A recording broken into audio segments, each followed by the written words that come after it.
დავბრუნდით პირდაპირ ეთერში. ძალადობა ქალების მიმართ ბოლო პერიოდში ნამდვილად იქცა ერთ-ერთ აქტუალურ და დომინანტ თემად, რომელსაც არაერთი ღონისძიება და აქცია მიეძღვნა ბოლო პერიოდში და სწორედ ამ თემას გამოეხმაურება სულ მალე ლიკა ყაზბეგი, რომელმაც რამოდენიმე წლის წინ განახორციელა საკუთარი პროექტი სახელწოდებით წარმატებული ქალი პოდიუმზე და მოწვეული სტუმრებისგან შევიტყობთ თუ რა ღონისძიებების საშუალებით ცდილობენ ისინი რომ ძალადობის თემას გამოეხმაურონ. წარმოგიდგენთ ჩვენ სტუმრებს სამოდელო სახლის ლიკა ყაზბეგის დამფუძნებელი და ხელმძღვანელი ლიკა ყაზბეგი და მასთან ერთად ამ პროექტში ჩართული ორი ცნობილი ადამიანი, ეროვნული ბიბლიოთეკის დირექტორი მწერალი გიორგი კეკელიძე და მსოფლიო საოპერო სცენის პრიმადონა თამარ ივერი.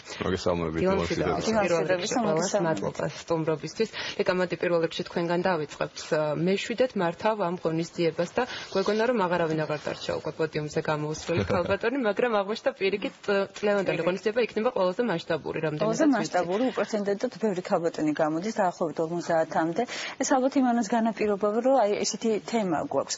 მე მინდოდა რომ ჩემი მხრიდან რაღაცნაირად გამოხმაურებოდი აი ტრაგიკულ ფაქტებს, ახლა რაც ხდება ჩვენს ქვეყანაში, ეს ქალთა ძალადობის წინააღმდეგ მიმართული ჩვენება აქცია. ფაქტიურად ეს თემა არის დომინანტური ამ ჩვენებას, ანუ ასეთი რამ აქცია ჩვენება არასდროს არ გამიკეთებია და რაოდენობაც ამან განაპირობა, ანუ მე გადავწყვიტე რომ ჩამერთო კიდევ უფრო მეტი ქალბატონი, აი ქალბატონმა თავმარმაც გამოთქვა სურვილი, მასაც აქვს თვითონ ისაუბრებს თავად მე შექმნა ფონდი ფაქტობრივად ამ თემასთან დაკავშირებით და რაში გამოიხატება ახლა ეს ჩვენება აქცია, ჩვენი მხრივ როგორ თქვა, სოლიდარობასაც უცხადებთ იმ ქალბატონებს, იმ ქალებს, რომლებზეც ძალადობა ხორციელდებოდა და მთავარი გმირი ამჯერად წელს ყავს ქალბატონი, რომელზეც ქმარი ძალადობდა 6 შვილის დედა, ეს არის მარიკა გეტეჭკორი,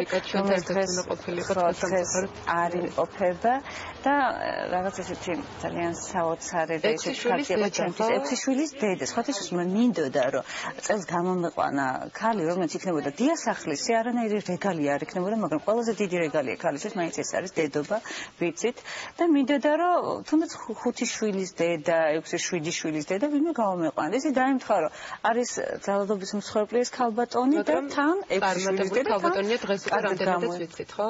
კი და როდესაც დაურეკე, ნებისმიერი ქალის ოცნება არის, ხო, რომ პოდიუმზე თუნდაც ერთხელ გამოვიდეს. ნუ ყოველ შემთხვევაში 90%-ის მე ესე ვთვლი. და რაღაც ცოტა უცნაურია, ცოტა კურიოზულია, მაგრამ ანუ ეს ოცნება აიხთინა მარიკამ რაღაც ცოტა ისეთი უცნაური გზით. ანუ ოდესღაც მასზე ქმარი ძალადობდა ამ კუთხით, ანუ მარიკა გახდა ჩვენთვის ცნობილი, ანუ მე მივაგენი, ვიყავი არასამთავრობო ორგანიზაციაში, სადაც მითხრეს რეკომენდაცია გამიწიეს, რომ აი ეს ქალბატონია, რომელიც არის ძალიან გამბედავი თან და აი გადალახა ეს ყველაფერი რეაბილიტაციის კურსიც გაიარა იქ როგორც მითხრეს და დღეს უკვე სულ მალე ვიხილოთ პოდიუმზე. ძალიან კარგი იმედია რომ ბევრი ქალბატონი შეძლებს ამ რეაბილიტაციას. ქალბატონო თამარ, საოპერო სცენიდან დროებით გადაინაცვლებთ პოდიუმზე. თქვენი თანამშრომლობა ლიკასთან როგორ შედგა? ხო, ეს ჩემი ესე ვთქვათ პირველი ასეთი ის არის ექსპერიმენტი პოდიუმი. კი, აი პირველად მინდა აღნიშნო, რაც ქალბატონმა ლიკამ თქვა, ჩვენ ოქტომბერში შევქმნით ფონდი, ჩემი თაოსნობით დაცული საზოგადოება, რომელიც ითვალისწინებს საქართველოში ყველა ტიპის ძალადობის მსხვერპლების, ნუ ეს რასობრივ ნიადაგზე თუ ოჯახურ ნიადაგზე თუ სექსუალური უმცირესობის წინააღმდეგ და სხვადასხვა ესე ვთქვათ, მათ ამ მსხვერპლთა სამედიცინო, ფსიქოლოგიურ თუ იურიდიულ დახმარებას. ამ შემთხვევაში გეთახმები და ვეთახმები ლიკას ძალიან საგანგაშო მონაცემებია ოჯახური ძალადობის მხრივ საქართველოს ქალებზე, ესე ვთქვათ და ამის შესახებ მინდა რომ საზოგადოებამ უფრო მეტად ამოიღოს ხმა და უფრო მეტად დავიცვათ ეს ქალბატონები. და აი სწორედაც 10 დეკემბერს ადამიანის უფლებათა დაცვის დღეს ჩვენ გვექნება პირველი კონცერტი, რომლის საქველმოქმედო კონცერტი, რომლის შემოსავალიც გადაერიცხება სწორედ ამ ქალთა ძალადობის მსხვერპლ ქალთა თავშესაფრებისთვის. და აი სწორედ აი ამ პერიოდში ქალბატონმა ლიკამ შემომთავაზა ასეთი პროექტი, რომელიც ასევე უკავშირდება ამ თემას, რაც ჩვენთვის ესეთი მტკივნეულია და მე დიდი სიამოვნებით დავთანხმდი, იმიტომ რომ ეს თემა ჩვენ გვაერთიანებს და ისედაც, რა ვიცი, თუ რა რაიმე კარგში მივიღებ მონაწილეობას ამ კუთხით, რა თქმა უნდა, მოხარული ვიქნები და ასევე პოდიუმის, ესე ვთქვათ, მტვერი ჯერ არ ჩამისუნთქავს ცხოვრებაში. ისმენქა მე უკვე ცუდად არის შეიძლება. თუ მომეწონა, მე უკვე შეიძლება დავიწყო მკაცრი დიეტა და მივყო ხელი მოდელობა. სამუდამო საქმიანობა. ხუმრობ, რა თქმა უნდა, მაგრამ რა ვიცი, ძალიან მაინტერესებდა ეს სფეროც ყოველთვის, სათქმელად მაინც მექნება, რომ აი, ჩემს სიცოცხლეში ერთხელ ესეც, ესე ვთქვათ, გავაკეთე და აქაც მივიღე მონაწილეობა. ძალიან საინტერესო ასევე გიორგის ჩართულობა, გიორგი კეკელიძის ჩართულობა ამ პროექტში. მოდი გითხარი, როგორ მოხდა თქვენი თანამშრომლობა? მოგესალმებით პირველ რიგში, მოკლედ ცხადი ეროვნული ბიბლიოთეკა ყველა შემთხვევაში გამოეხმაურება მსგავს აქციებს და პირიქით მადლიერიც არის ძალიან მარტივი და გასაგები მიზეზის გამო.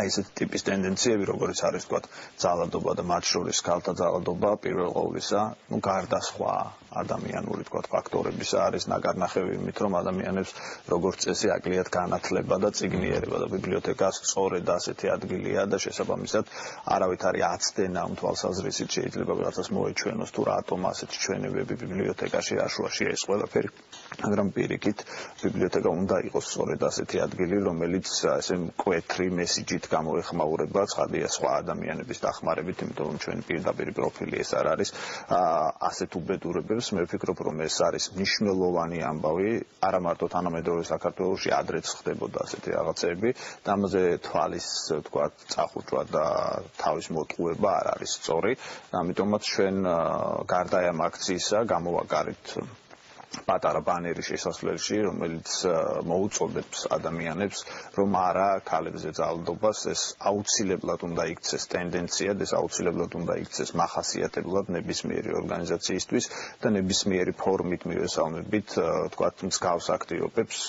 ეს არის ჩვენი ერთ-ერთი მნიშვნელოვანი, თქვათ, გასაღები თუნდაც ევროპისკენ და არა მხოლოდ ევროპისკენ, უკან საქართველოსკენ, იმ საქართველოსკენ, სადაც ქალს ცემდნენ ძალიან დიდ პატივს. განვითარებული საზოგადოებისკენ. გიორგი, წიგნი ვახსენეთ და ბიბლიოთეკა და ხვალ უნდა შედგეს სწორედ თქვენი ახალი წიგნის პრეზენტაცია. ძალიან მოკლედ ამის შესახებ რომ გითხრათ. ძალიან მოკლედ და გურულად გეტყვით, რომ გურული დღიურები გამოვიდა, რომელიც არის ერთგვარი ესეები, სკრებული და რომელიც მოიცავს 90-იანი წლების გურიას და აქედან გამომდინარე არის მასზე შევარდნაძე ჩემთან ერთად დატანილი სხვა კავშირი ამ შემთხვევაში.